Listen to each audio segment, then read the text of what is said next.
말씀입니다.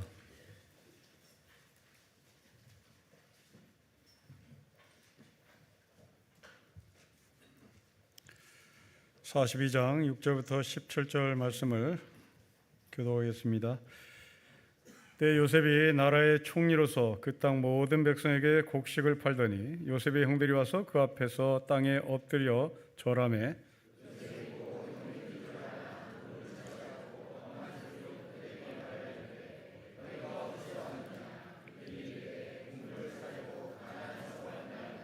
요셉은 그의 형들을 알아보았으나 그들은 요셉을 알아보지 못하더라.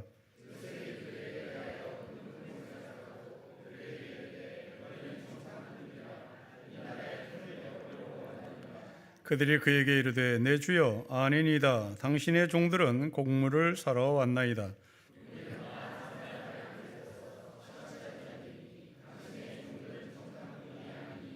요셉이 그들에게 이르되 아니라 너희가 이 나라의 틈을 엿보러 왔느니라.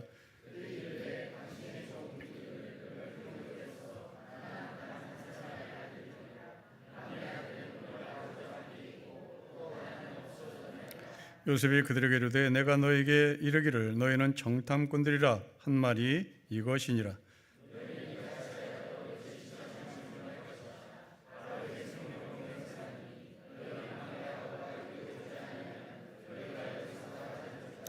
너희 중 하나를 보내어 너희 아우를 데려오게 하고 너희는 갇혀 있으라. 내가 너희의 말을 시험하여 너희 중에 진실이 있는지 보리라. 바로의 생명으로 맹세하노니 그리하지 아니하면 너희는 과연 정탐꾼이라 하고 그들을 다 함께 3일을 가두었더라. 아멘. 오늘 이야기는 세 가지 이야기를 담고 있습니다. 요셉의 형들이 억지로 애굽에 곡식을 얻으러 갑니다. 애굽에 도착을 합니다. 요셉에게 허리를 굽혀 절을 합니다. 요셉은 이 형들을 알아봤으나 형들은 요셉을 알아보지 못합니다.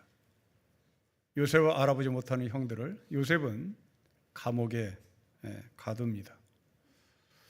이 이야기가 나하고 무슨 상관이 있는지를 해석해 보도록 하겠습니다. 먼저 형들이 애굽에 도착하는 이야기입니다. 여러분 6절 말씀을 보십시다. 우리 같이 읽겠습니다. 시작. 때에 요셉이 나라의 총리로서 그 땅 모든 백성에게 곡식을 팔더니 요셉의 형들이 와서 그 앞에서 땅에 엎드려 절합니다. 6절을 이야기해서 우리는 5절을 다시 봐야 할 텐데요. 5절에서는 이스라엘의 아들들이 애굽으로 출발을 합니다. 그런데 6절은 이스라엘의 아들들이 애굽에 도착한 것이 아니라 요셉의 형들이 애굽에 도착합니다. 신부는 이스라엘의 아들들이었으나 도착은 요셉의 형들로 마감합니다. 아름다운 이름이, 영광된 이름이 욕된 이름으로 끝납니다. 여기서 이 요셉의 형들이라는 얘기는 요셉을 팔아버린 사람들이라는 말입니다. 이스라엘의 아들들로 출발했던 사람들이 마감은, 도착은 요셉을 팔아버린 사람들로 끝납니다. 출애굽의 이스라엘 백성들을 보십시오. 그들은 하나님의 영광 가운데 홍해바다를 건넙니다. 하나님은 이들을 여호와의 군대라고 말했습니다. 하지만 광야로 나온 이 여호와의 군대가 하나님을 향해서 불평불만합니다. 가나안에 들어갈 때 누군가는 여호와의 군대로 들어간 사람이 있는가 하면 누군가는 가나안에 들어가지 못하고 광야에서 죽습니다. 출발은 아름다웠으나 마감은 욕된 삶이었습니다. 탕자 이야기를 겪어보십시오. 아버지의 아들입니다. 그러나 탕자는 돼지가 먹는 쥐염 열매조차도 구할 수가 없었습니다. 그러나 반대로 산 사람이 있습니다. 초대교회 성도들입니다. 성경은 이들을 가리켜 그리스도인이라고 불렀습니다. 하지만 현실은 로마의 죄수들이었고 노예들이었습니다. 로마의 죄수요, 로마의 노예였던 초대교회 그리스도인들은 토굴에서 살았습니다. 그럼에도 불구하고 이들은 그리스도인을 놓치지 않았습니다.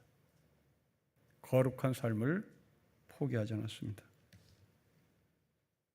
노예였고 죄수였고 토굴 속에 살았음에도 불구하고 이들은 빛난 삶을 역사에 남겨놓습니다. 지난주에 피택 받으신 항존직분들과 성경 공부를 하며 지난주의 주제는 새벽 기도에 대한 의미 부여를 찾았습니다. 우리나라 새벽 기도는 새벽 4시 반에서 5시에 이루어집니다. 이유를 불교에서 찾는 사람이 있습니다. 불교가 새벽에 불공을 드리니까 기독교도 거기에 본따서 새벽 4시 반에 5시에 새벽 기도를 올린다. 불공 드리는 것과 새벽 기도를 일치시키는 사람이 있습니다. 그렇지 않습니다. 한국교회가 새벽 4시 반에서 5시에 새벽 기도를 하는 이유는 서울에 있는 4대문 때문에 그렇습니다. 남대문, 동대문, 서대문이 새벽 4시에 문을 엽니다. 새벽 기도가 새벽 4시 반에 그리고 5시에 이루어진 이유는 새벽 기도를 마친 우리 믿음의 성도들이 남대문을 열며 세상 안으로 들어간다는 말입니다. 우리가 세상에 빛으로 들어가는 것이고 소금으로 들어간다는 얘기입니다. 교회가 세상의 시간표에 녹아지기를 바라는 겁니다. 교회가 세상의 시간표 안에 녹아져 소금의 맛을 내기 위하여 새벽 기도를 마친 우리 믿음의 성도들이 세상 안으로 간 것입니다. 우리는 내일 애굽으로 들어갑니다. 원하든 원치 않든 세상으로 들어갑니다. 오늘 하나님은 우리들에게 이스라엘의 아들들, 성도, 그리스도인이라고 말합니다. 이제 내일 여러분들이 퇴근할 때 나는 이스라엘 아들들, 성도, 그리스도인을 유지하는지 요셉의 형들로 전락하는지를 찾아봤으면 좋겠습니다. 마지못해 애굽에 갔습니다. 이스라엘의 아들들로 갔습니다. 마지못해 갔습니다. 억지로 갔습니다.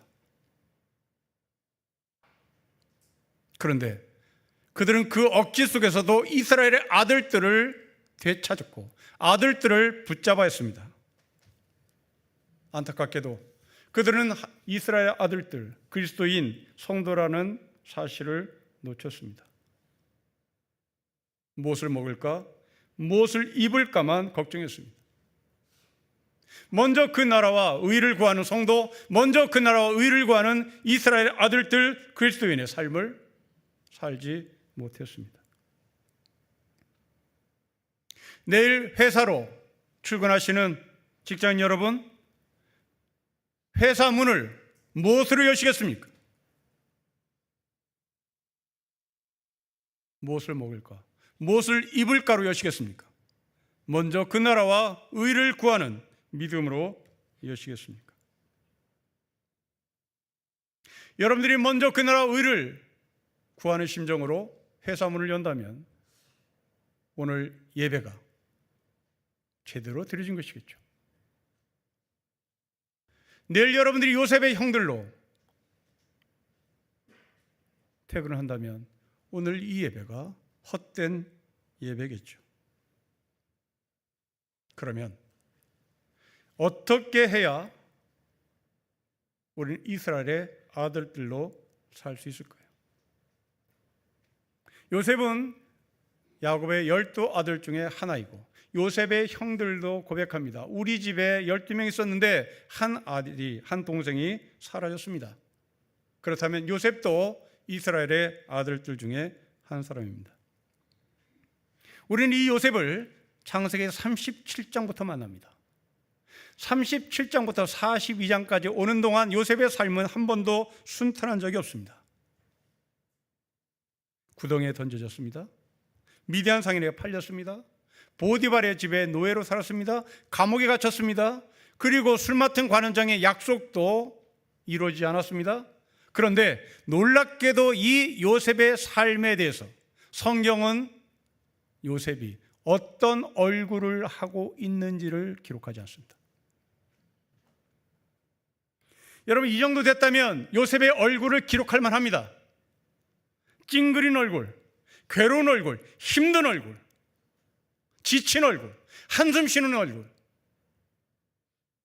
그런데 놀랍게도 37장부터 42장까지 한 번도 요셉의 얼굴은 기록되지 않습니다. 우리는 궁금합니다. 이 요셉의 얼굴이 어떨지 궁금합니다. 패배주의자의 얼굴? 그럴 수도 있겠습니다. 찡그린 얼굴? 그럴 수도 있겠습니다. 그런데 우리가 요셉의 얼굴을 찾아낼 수 있는 표현 하나가 있습니다. 하나님이 요셉과 함께 하셨단 말입니다.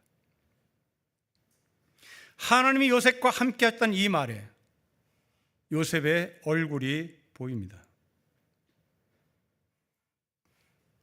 힘들어도 두려워도 하나님이 함께 하셨기에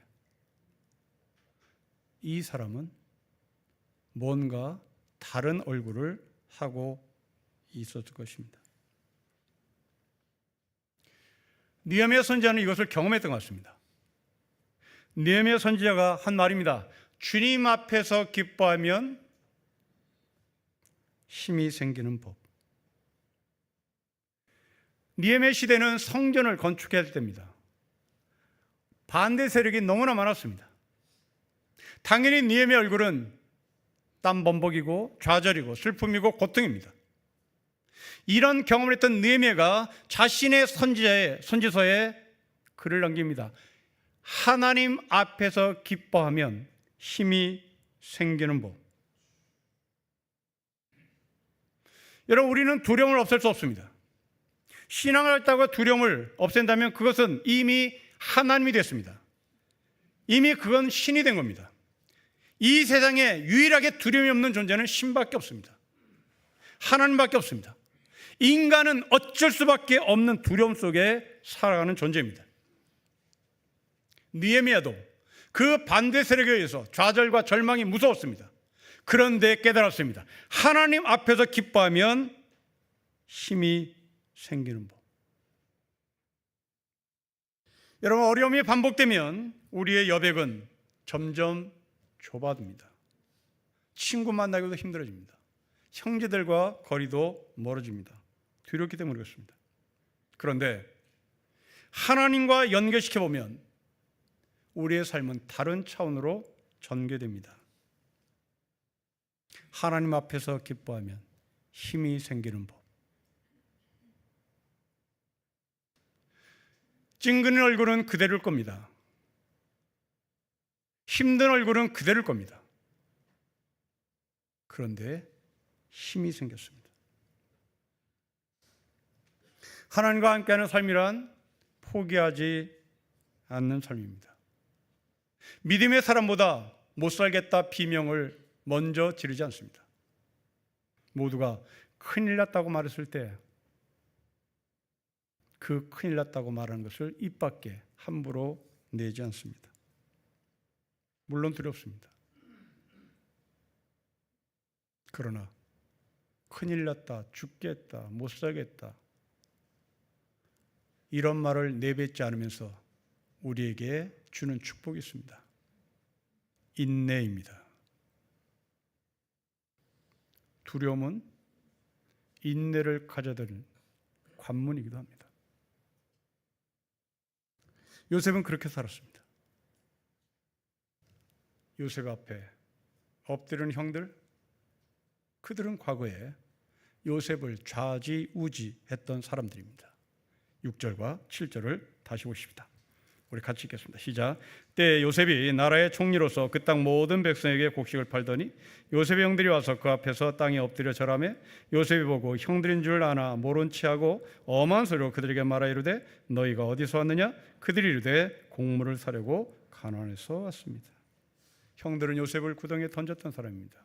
미디안 상에게 팔렸던 사람들입니다. 형들은 요셉을 없애버렸다고 생각했던 사람들입니다. 요셉의 운명을 쥐고 있다고 생각했습니다. 그런데 바뀌었습니다. 요셉의 운명은 형들이 쥐고 있지 않았습니다. 하나님이 쥐고 계셨습니다.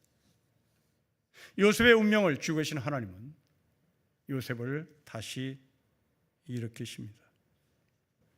우리는 이런 하나님을 역전시킨 하나님이라고 얘기합니다. 여러분, 출애굽 사건을 기억해 보십시오.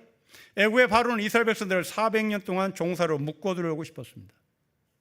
400년이라면 바로가 이스라엘의 명줄을 쥐고 있는 겁니다.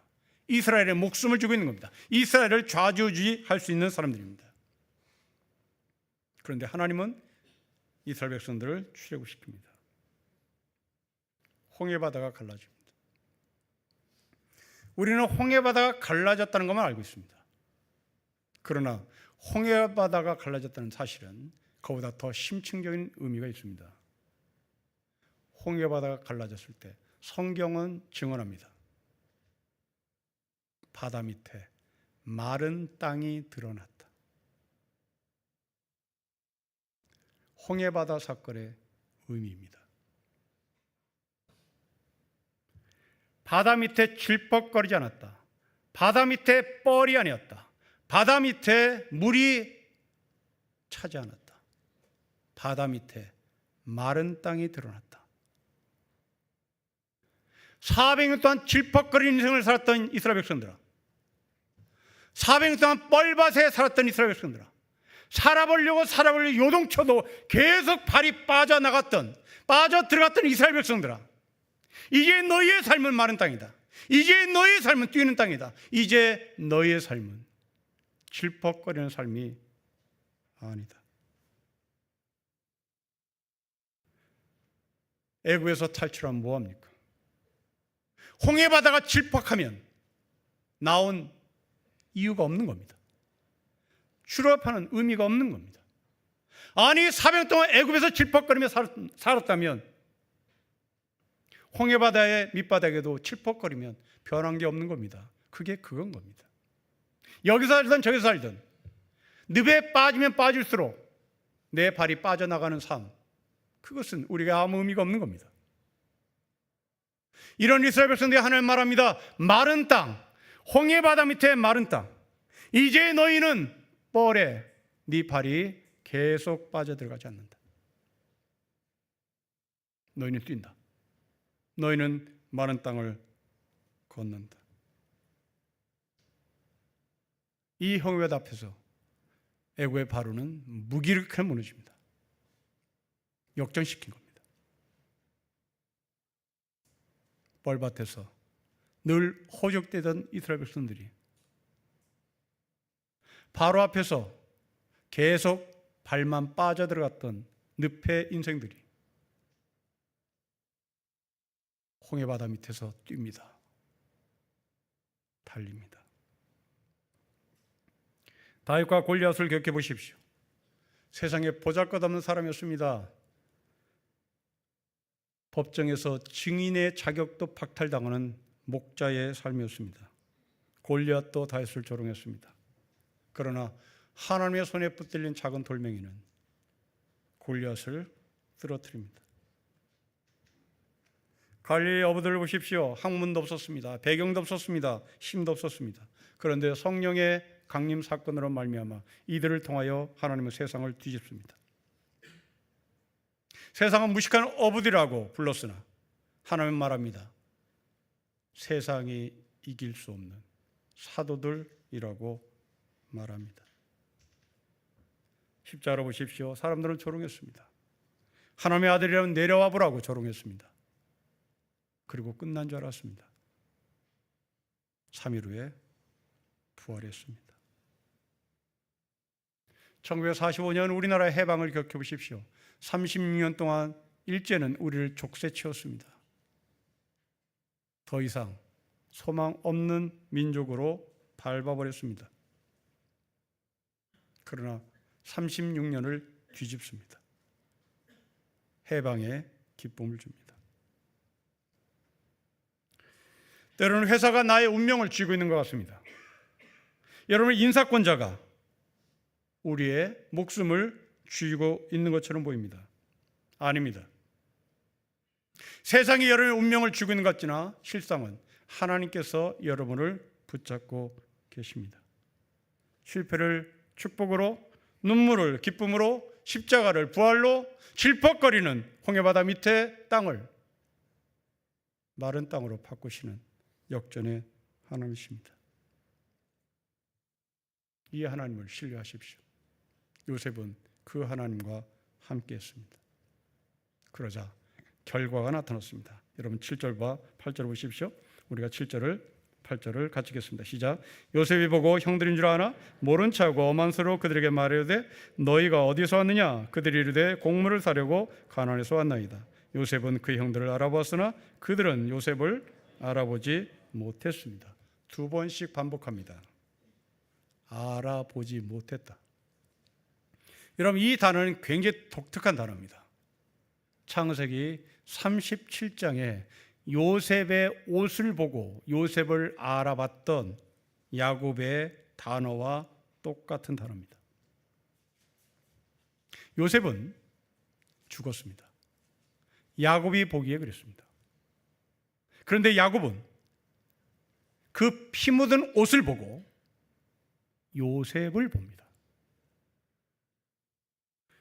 오늘 이 요셉의 형들은 요셉을 보지 못합니다. 왜? 국무총리 옷을 입었기 때문입니다.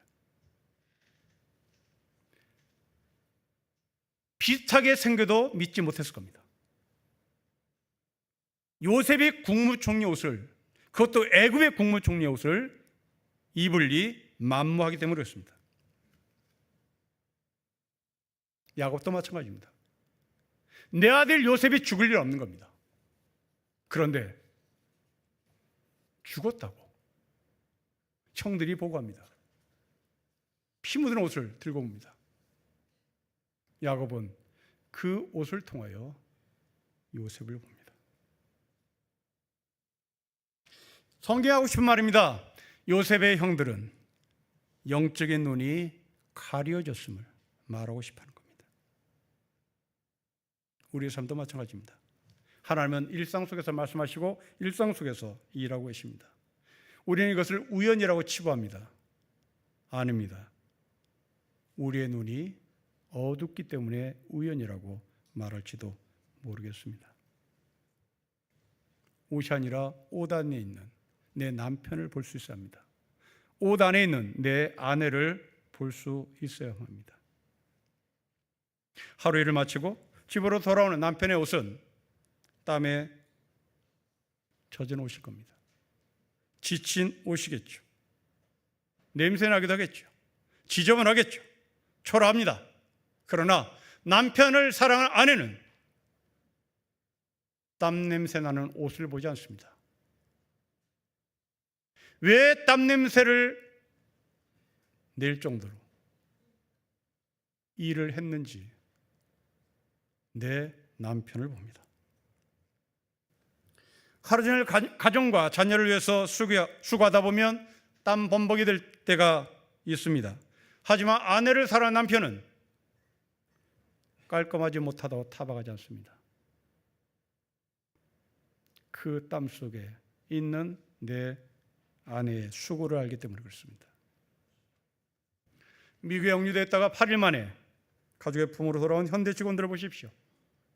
제대로 씻지 못했습니다. 옷도 제대로 세탁해 입지 못했습니다. 꾀죄죄한 모습입니다. 공항에서 가족들이 기다립니다.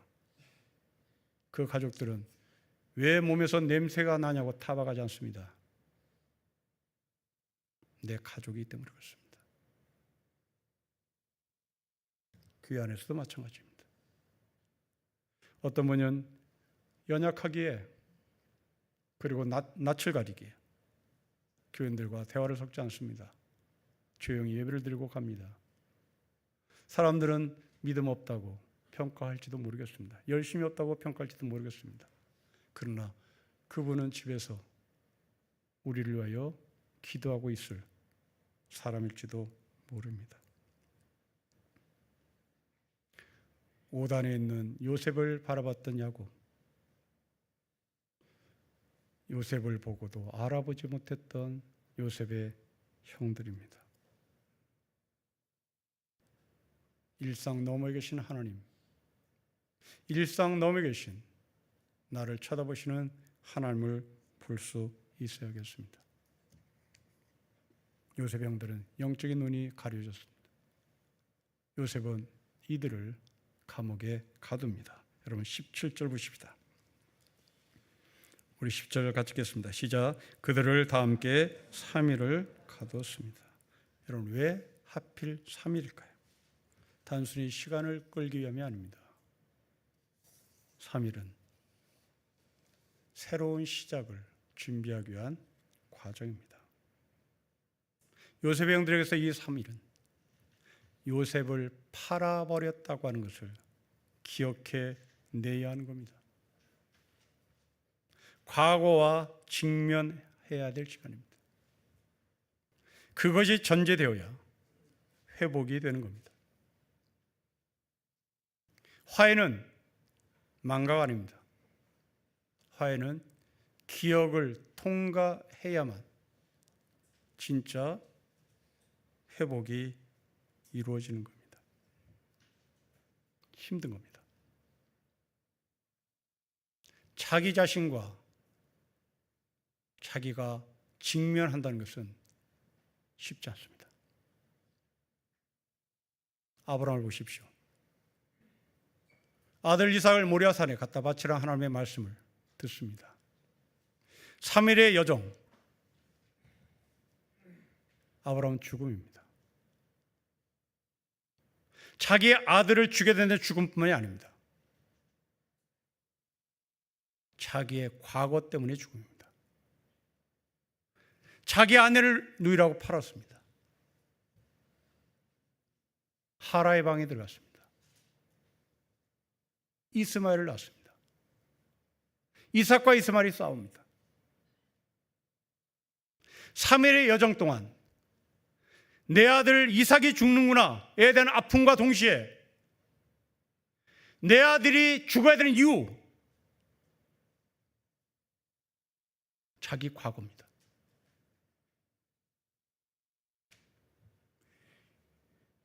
여러분 자신을 맞닥뜨린다는 것은 용기입니다.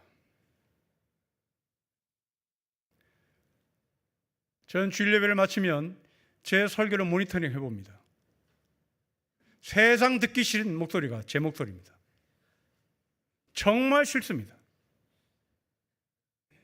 이런 과거와 여러분 자신이 대면하는 것은 그토록 무섭습니다. 어떤 사람은 토악질합니다. 끔찍하기 때문에 그렇습니다. 그러나 우리는 이것을 경험하고 싶지 않아. 둘러댑니다. 인생은 다 그런 거지. 난 기억이 안 나는데. 그렇죠. 기억 안 나죠. 그래서 잘난 인간처럼 사는 거죠. 여러분 과거를 소환시켜 보십시오.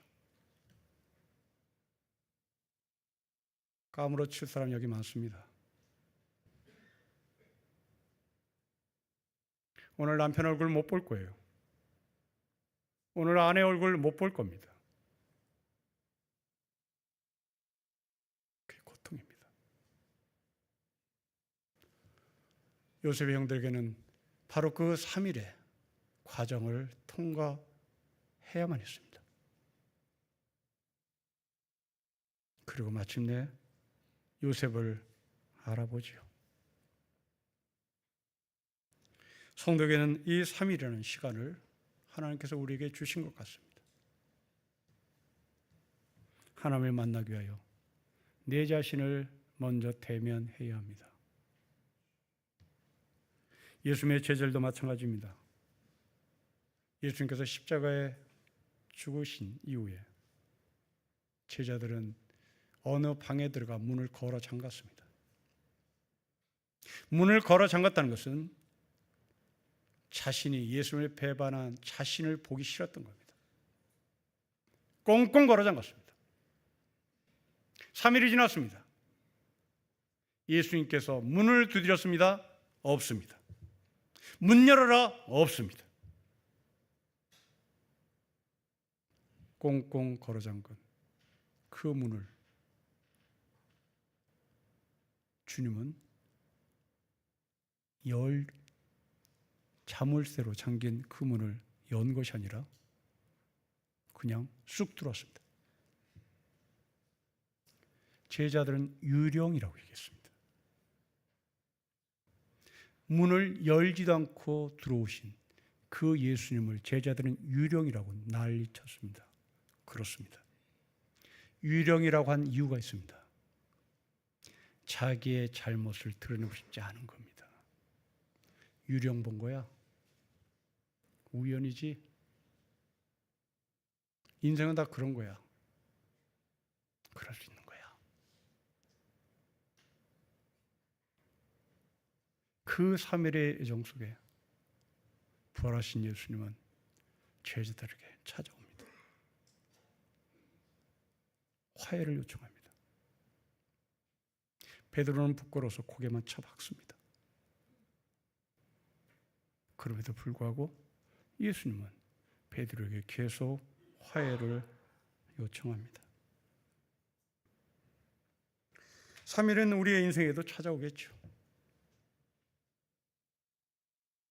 자기와 대면하기 싫어서 문을 꽁꽁 걸어 잠근 우리에게 주님께 쑥 들어오시겠죠. 그때 우리는 말할 겁니다. 나 헛것 봤지. 뭐 우연이지 뭐. 그런데 어쩌죠? 그게 우연이 아니라 베드로야, 밥 먹자고.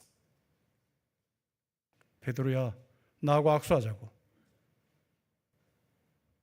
나하고 화해하자고.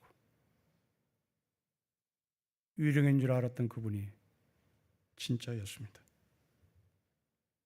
우리는 이런 하나님을 은혜의 하나님이라고 말하는 겁니다. 3일을 피하지 맙시다. 3일을 건너뛰려고 하지도 맙시다. 어제의 3일이 오늘의 성전이 될 것입니다. 어제의 눈물이 오늘의 부활로 연결될 것입니다. 십자가 부활을 통하여 뒤집혔듯이 우리의 삶은 하나님께서 반드시 뒤집으십니다. 옷을 보지 말고 옷 안 입는 여러분의 남편을 보십시오. 아내를 보십시오. 사흘의 끝에서 우리를 만나주시는 예수 그리스도의 이름으로 사는 우리 모두가 되시기를 주 이름으로 축복합니다. 기도하겠습니다.